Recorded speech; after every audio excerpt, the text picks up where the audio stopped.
తెలుసుకో అని చెప్పాడంతే శుకుడు. వివేకం అనగానేమి, ఇంతకాలము ఏ ఇంద్రియలంపటమునందు పడి ఉన్నావో దానినే పట్టుకొని ఆ సంసారమునే పట్టుకుంటే మృత్యువుని తప్పించుకోవడము సాధ్యము కాదు. మరి మృత్యువుని ఎలా తప్పించుకోగలవు? ఈశ్వర పాదములు పట్టుకో. ఈశ్వర పాదాలు పట్టుకుంటే మృత్యువు రాదా అండి అని మీరు అడగచ్చు. మృత్యువు రాదు.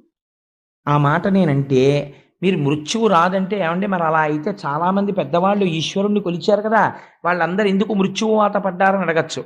మృత్యువాత పడినది దేహము, ఆత్మకి మృత్యువు లేదు.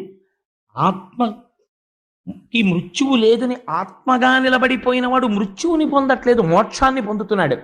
దేహము తాననుకున్నవాడు మృత్యువుని పొందుతున్నాడు.